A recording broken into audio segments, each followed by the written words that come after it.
히브리서 11장 17절에서 19절까지 말씀입니다. 히브리서 11장 17절에서 19절의 말씀 합독합니다. 아브라함은 시험을 받을 때에 믿음으로 이삭을 드렸으니 그는 약속들을 받은 자로 돼 그 외아들을 드렸느니라. 그에게 이미 말씀하시기를 내 자손이라 칭할 자는 이삭으로 말미암으니라 하셨으니 그가 하나님이 능히 이삭을 죽은 자 가운데서 다시 살리신 줄로 생각한지라. 비유컨대 그를 죽은 자 가운데서 도로 받은 것이니라. 아멘. 난 너의 팬이야라는 제목으로 주의 말씀 잠시 나누겠습니다. 기쁨 중에 큰 기쁨이 있다고 한다면 인정받는 기쁨이라고 생각합니다. 그래서 심리학자 하인즈 코엇이라고 하는 사람은 인간은 인정받기 위해 태어났다라고 말할 정도로 인간이 경험되어야 될 욕구 중에 한 가지가 있다면 인정받는 기쁨이라고 생각을 합니다. 인기 연예인들에게 가장 듣기 좋아하는 말이 나는 당신의 팬입니다 라는 그 말 한마디라고 하더군요. 그 말을 그렇게 들어도 흥분이 되어진대요. 아무리 힘든 연예계 생활이라고 하더라도 나를 지지해주고 응원해주는 팬들이 있기 때문에 내가 버틸 수 있다라고 하는 인기 연예인들이 많다고 합니다. 사람들에게 인정을 받아도 이렇게 힘이 되어지고 용기가 되어지는데 창조주 하나님이 나를 인정해 주신다고 한다면 얼마나 큰 힘이 되겠습니까? 하나님이 나에게 오늘도 오셔서 난 너의 팬이야. 넌 참 좋은 사람이야. 넌 나의 참 기쁨이야. 라고 나를 인정해 주는 그 말 한마디가 있다고 한다면 힘든 삶의 여정이지만 오늘도 힘이 있고 용기가 될 줄로 믿습니다. 아브라함은 너는 믿음의 조상이라고 말씀하실 정도로 하나님께 인정받았던 사람이었습니다. 히브리서 11장은 믿음장이라고 얘기합니다. 믿음장. 하나님께 인정받은 방법은 의외로 굉장히 간단합니다. 믿음 하나가 우리를 인정해 주신다는 거예요. 오늘 말씀 11장 또 6절을 보면 믿음이 없이는 하나님을 기쁘시게 하지 못하나니 하나님께 나아가는 자는 반드시 그가 계신 것과 또한 그가 자기를 찾는 자들에게 상 주시는 이심을 믿어야 할지니라. 믿어야 된다. 믿음이 하나님께 인정받는 방법이라는 것입니다. 하나님께 믿음으로 서 있을 때 하나님 우리를 가장 기쁘게 바라보신다는 거예요. 그런데 제가 예전에 청년일 때 신앙생활을 하면서 믿음에 관한 설교 내용들을 많이 듣지 않습니까? 우리가 그때 들었던 생각이 믿음으로 산다는 것이 도대체 무엇일까? 그래서 이 믿음이라는 것이 굉장히 추상적으로 느껴질 때가 있었어요. 그런데 오늘 성경 본문을 보니까 믿음으로 산다라는 것을 보여주는 모델이 바로 아브라함이었습니다. 아브라함이 구체적으로 어떻게 살았길래 믿음으로 인정받았나? 그래서 이 아브라함을 내 인생의 모델로 삼고 믿음으로 인정받는 귀한 하루가 되기를 주 이름으로 축원드리겠습니다. 첫 번째로는 아브라함은 늘 익숙함을 버렸던 사람이었습니다. 오늘 말씀 8절을 보면 믿음으로 아브라함은 부르심을 받을 때에 순종하여 장래 유업으로 받을 땅에 나아갈새 갈 바를 알지 못하고 나아갔으며 라고 말씀합니다. 방금 읽은 내용은 창세기 12장에 관한 내용 아니겠습니까? 창세기 12장 1절에서부터 3절까지의 내용들을 가지고 히브리서 11장에서 다시 한번 말씀을 하고 계십니다. 그러니까 생소한 것을 받아들이고 생소한 방식을 내가 활용해 나갈 때 믿음으로 살아가는 방법이라는 것입니다. 그런데 원래 아브라함이 옛날에 살던 장소가 갈대아 우르 아니었습니까? 지금 바벨론 지역인데 거기서 바로 아브라함은 부자로 살았고 거닐었던 종만 해도 50명이 넘었습니다. 한마디로 동네 유지였어요. 안정되고 익숙한 장소 그리고 거기서 떠나는 것이 결코 쉽지가 않았습니다. 그리고 당시 아브라함 나이가 75세였어요. 그러면 그 동네에서 얼마나 떵떵거리며 살 수 있을 만큼의 조건들이 있었겠습니까? 여러분 그 살던 동네를 떠난다는 것 그리고 내게 익숙한 방법을 떠나보내고 새로운 방식을 받아들인다는 것이 생각만큼 쉽지가 않은 것 같습니다. 제가 예전에 남양주에서 오래 살았었어요. 그리고 지금은 이제 이 교회 옆에 보면 위례라고 하는 동네 있지 않습니까? 제가 거기 사는데 한 이사 온 지가 한 4년 정도 된 것 같아요. 근데 남양주에서 위례라고 하는 지역으로 이사 올 때 참 겁이 나더라고요.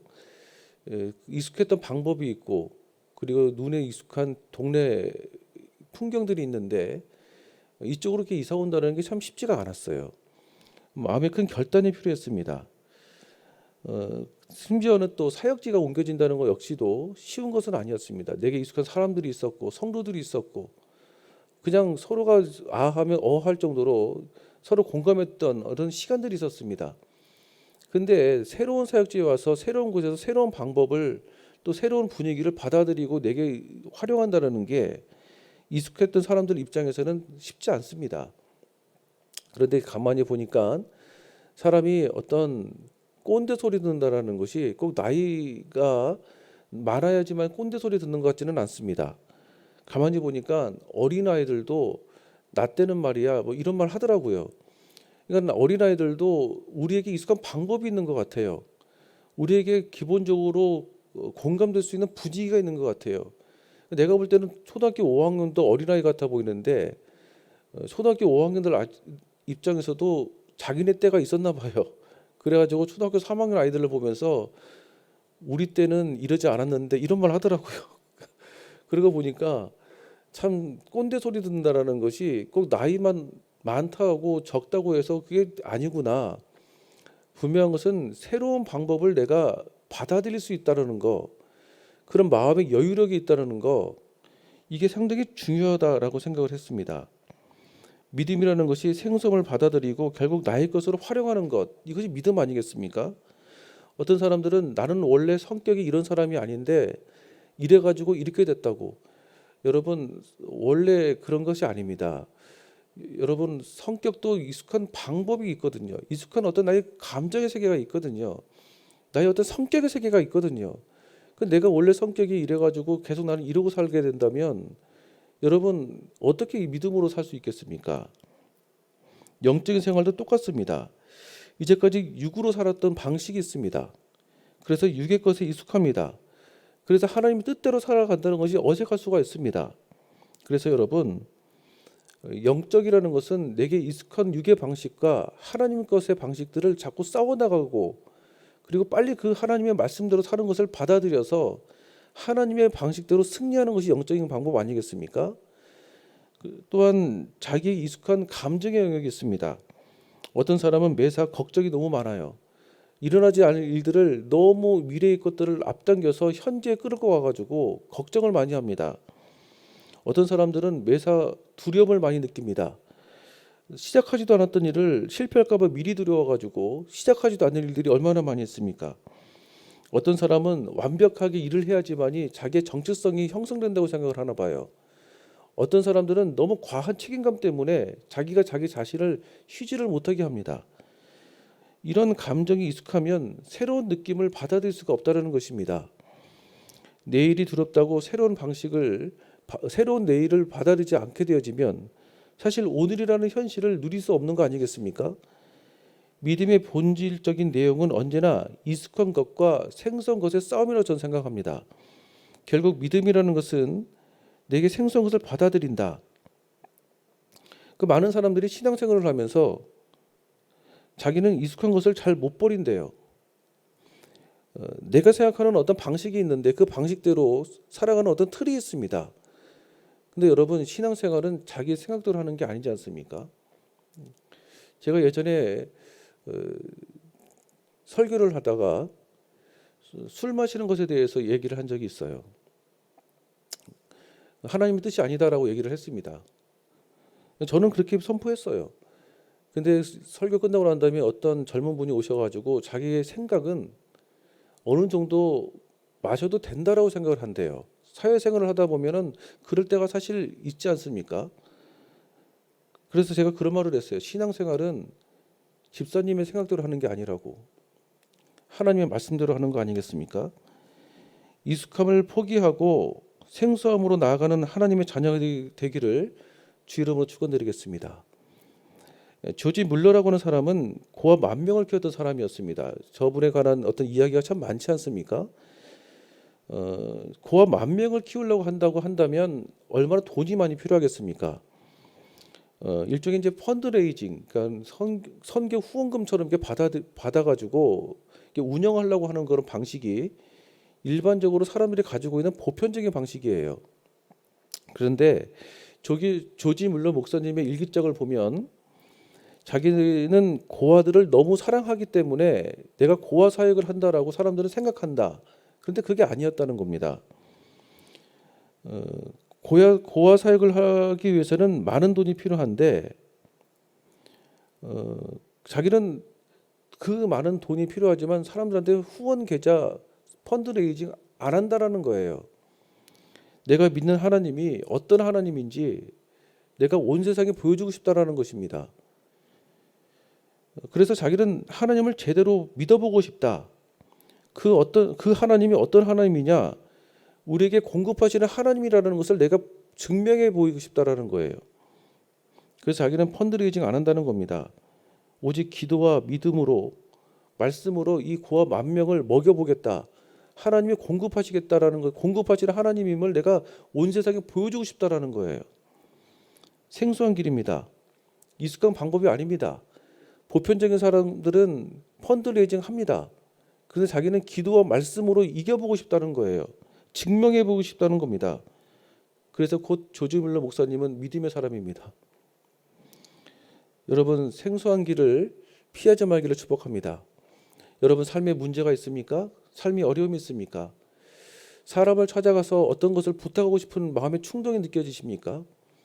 그게 일반적인 방법이에요. 보편적인 방법은 분명 보편적인 방법입니다. 그런데 생소한 방법을 받아들이고 하나님의 말씀과 기도의 능력으로 삶의 현장에서 승리하는 귀한 은혜가 되기를 축복합니다. 두 번째로는 이제 작은 것에 매이지 않는 믿음을 아브라함은 보여줬습니다. 17절을 보시면 오늘 말씀입니다. 아브라함은 시험을 받을 때에 믿음으로 이삭을 드렸으니 그는 약속들을 받은 자로 돼 그 외아들을 드렸느니라 라고 말씀합니다.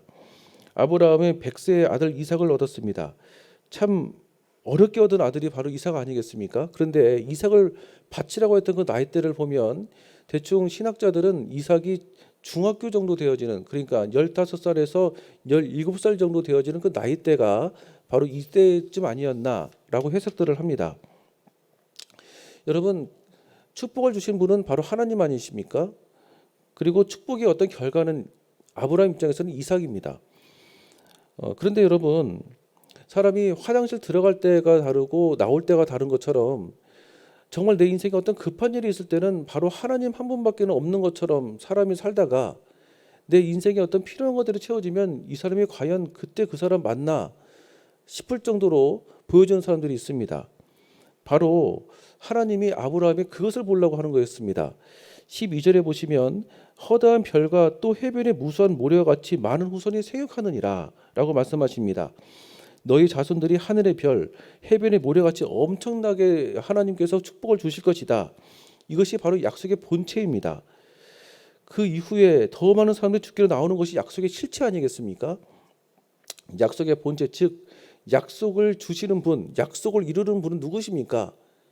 하나님 아니겠습니까? 그러면 그 약속을 주신 그 하나님을 더 크게 바라봐야죠. 사실 여러분, 아브라함이 이삭을 얻기까지 얼마나 그 과정이 험난했습니까? 쉽게 얻은 것은 버리기도 쉽지만 어렵게 얻은 것은 참 버리기도 어렵습니다. 얼마나 소중하겠습니까? 쉽게 버는 돈은 쓰는 것도 쓰겠지, 쉽게 쓰지만 내가 참 고생해서 버는 돈은 쓰는 게 참 아깝잖아요. 이삭이 바로 아브라함에는 그랬던 존재였습니다. 이삭 하나를 얻기 위해서 얼마나 오랜 세월 동안 기도했습니까? 그리고 이삭 하나를 얻고 난 다음에 그 하나님의 살아계심을 얼마나 깊게 경험했던 두 부부였습니까? 사실 그 이삭을 그 모리아 산에 하나님께서 바치라고 할 때 얼마나 가슴이 무너지는 명령이었겠습니까? 사실 아브라함이 살고 있던 집에서 모리아 산까지는 2.5에서 3km 정도밖에 되지 않는 거리에 바로 아브라함이 살고 있었대요. 그런데 그 거리를 3일이 걸려 모리아 산에 올라갔다고 합니다. 아무리 아브라함 나이가 고령이었다고 해도 2.5에서 3km 정도 되어지는 이 거리를 3일이 걸려서 갈 정도의 거리는 되지 않았습니다. 그만큼 아브라함이 이삭 하나를 내려놓기 위해서 얼마나 많은 고민과 얼마나 많은 마음의 갈등을 겪으면서 그 땅까지 갔겠습니까? 아브라함의 심정이 이해가 되어집니다. 근데 보니까 아브라함이 결국에는 이삭에 초점이 맞춰져 있는 것이 아니라 더 큰 하나님을 바라보는 것에 초점을 맞추는 것을 하나님이 보시고는 하나님이 그의 인생을 인정해 주었습니다.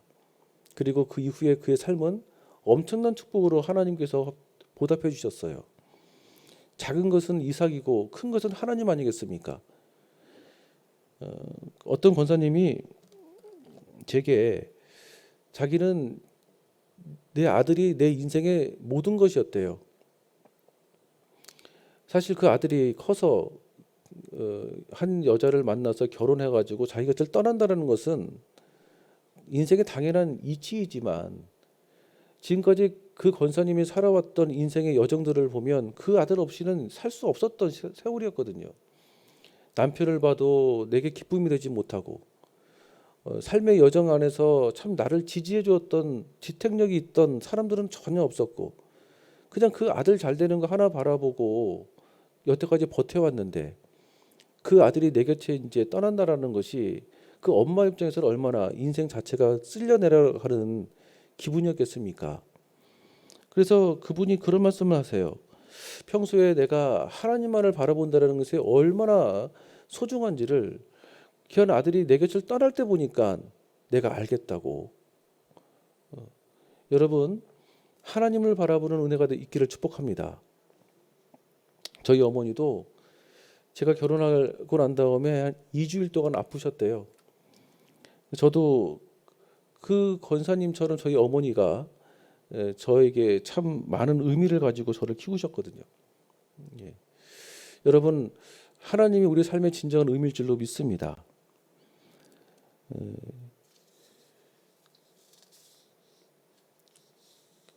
야곱이 야복강에서 천사와 씨름을 했습니다. 자기도 축복하고 받고 싶고 자기도 정말 인정받고 싶은 간절한 마음만큼 그동안 인생이 열리지 않아서 힘들게 살았던 인생이 바로 야곱 아니었습니까? 야곱이라는 이름의 뜻은 속이는 자라는 뜻인데 인정과 축복을 받을 수 있다면 남을 속이는 것조차는 망설이지 않았던 사람이 바로 야곱이었습니다. 그런 마음을 갖고 천사와 씨름을 하던 중에 하나님이 야곱의 환도뼈를 치십니다. 그러니까 지금까지 자기가 가장 중요하게 여겨왔던 그 가장 중심의 인생의 의미를 하나님이 치신 것이죠. 야곱이 인생의 중심부를 하나님께 포기되어지니까 하나님이 천사를 통해서 이제 너는 야곱이 아니라 이스라엘이다라고 하는 새로운 이름을 주셨습니다. 야곱아, 아무리 인정받고 싶고 축복받고 싶어도 그런 건 내 능력으로 되는 것이 아니야. 야곱아, 나를 바라봐야 돼. 내게 능력이 있거든. 하나님의 능력에 무릎을 꿇으니까 하나님이 이스라엘이라고 하는 새로운 인생으로 길을 열어주셨습니다. 여러분, 하나님만 바라보는 것으로만 하나님께서 우리에게 명령 내리신다면 얼마나 싱겁습니까? 그런데 하나님을 바라본 그 이후의 삶이 너무나 귀한 것들이 우리에게 예비되어 있어요. 그 성경에서 많은 인물들이 그것을 살았습니다. 여러분, 아브라함이 이삭을 바쳤던 모리아 그 지역은 훗날 다윗이 예루살렘을 건축했던 그 예루살렘 성전을 건축했던 지역이 바로 모리아산이었고, 그리고 그 모리아산이 이제 훗날 예수님이 우리를 구원하기 위해서 십자가에서 죽으신 그 갈보리 언덕 그 지역이 바로 모리아였습니다.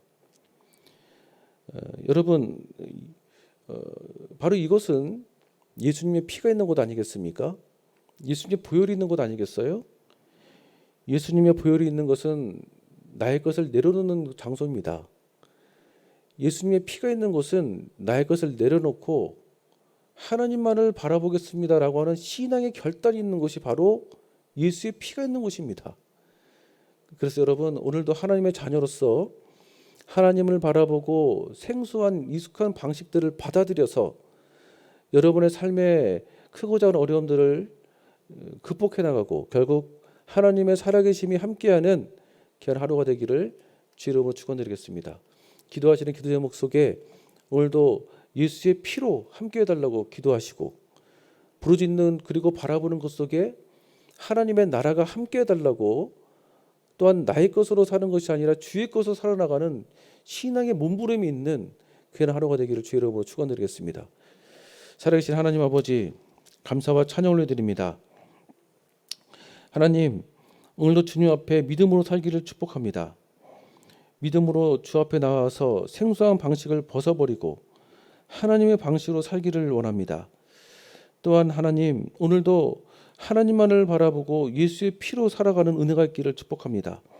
주의 성령께서 오늘도 주의 성령께서 오늘도 은혜를 부어 주옵시고 부어주시는 기름 부으심을 통해 내 삶의 모든 문제 어려움들을 주의 것으로 극복해 나가는 귀한 하루가 되도록 하나님 우리를 인도하여 주시옵소서. 예수님 이름으로 기도드립니다. 아멘.